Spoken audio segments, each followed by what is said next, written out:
உன்னுடைய சிந்தனைகளை சிதறவிடாமல் உன்னுடைய எண்ணத்தில் இருக்கும் பயத்தை நீ முதலில் தூக்கி எறி.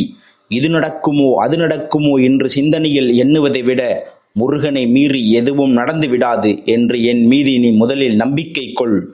உன்னுடைய கவலைகளை எல்லாம் தூக்கி எறி. உன்னுடைய வாழ்க்கையை நம்பிக்கையோடு எதிர்த்து நில். உன்னுடைய நிழலாக நான் இருக்கும் பொழுது எதற்காகவும் நீ கலங்கக்கூடாது. யாமிருக்க பயமேன். உனக்கான மாற்றம் தரும் மங்கள நேரம் துவங்கிவிட்டது. நீ அடியெடுத்து மேலே வா. அடுத்து என்ன நடக்கும் என்று நீ பயந்து பயந்து வாழாதே. என்ன நடந்தாலும் திருச்செந்தூர் முருகன் பார்த்து கொள்வார் என்று நீ துணிந்து வாழ். யாமிருக்க பயமேன். துன்பம் வந்தாலும் ஒரு நாள் முடியப் போகிறது என்ற உண்மையை நீ உணர்ந்து கொள். இனி உனக்கு நிரந்தரமான வெளிச்சமாக நானே இருப்பேன். உனக்கு நல்லதே நடக்கும். நீ சந்தோஷமாக இரு. அழகான புத்தம்புது வாழ்க்கையை நீ வாழப்போகின்றாய். மங்களம் பொங்கும் நிகழ்வுகள் உனக்காக காத்திருக்கின்றன. உன்னுடைய நிழலாக நான் உன்னுடனேயே இருப்பேன். உனக்கு என்றும் நல்லதே நடக்கும்.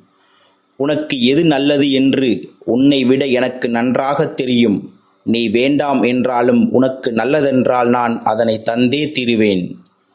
தனிமையில் ஆறுதல் கூற யாருமில்லை என்று நினைக்காதே. உன்னுடைய உள்ளத்துடன் எப்பொழுதும் நேரடி தொடர்பில் உன் அப்பன் முருகன் நான் இருக்கிறேன் என்பதை மட்டும் நீ மறந்துவிடாதே. நம்பிக்கை இழக்காதே. எல்லாம் நன்மைக்கே. தடங்களுக்கு என்றும் நீ வருந்தாதே. அதிலும் ஏதாவது ஒரு நன்மை இருக்கும் என்ற நம்பிக்கையோடு செயல்படு. கவலைப்படாதே. இந்த நிலை கூடிய விரைவில் மாறும். அனைத்தையும் உனக்கு நான் சாதகமாக மாற்றுவேன்.